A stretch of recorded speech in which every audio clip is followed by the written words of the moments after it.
We've talked about this in other videos, but just as a review, things like visible light or the x-rays used when you go to the doctor's office to see what's going on with your bones, or the microwaves used to heat your food, or the radio waves used for communication, that these are all really the same phenomenon, which is that they are all different types of electromagnetic waves.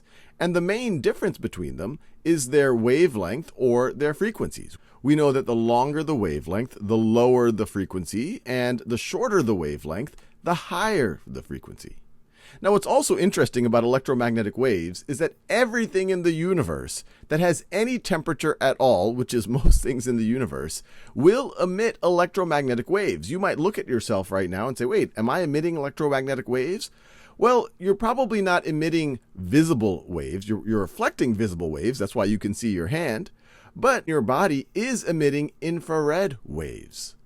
Now, just as almost everything can emit waves, waves can also be absorbed, depending on the material, depending on the size of the object. Now, generally speaking, when electromagnetic waves are absorbed by some substance, it's turned into thermal energy.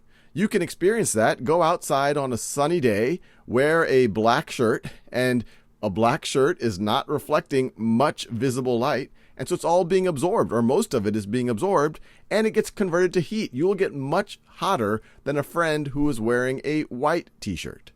Now, we have to be pretty careful as we get to higher frequencies than visible light.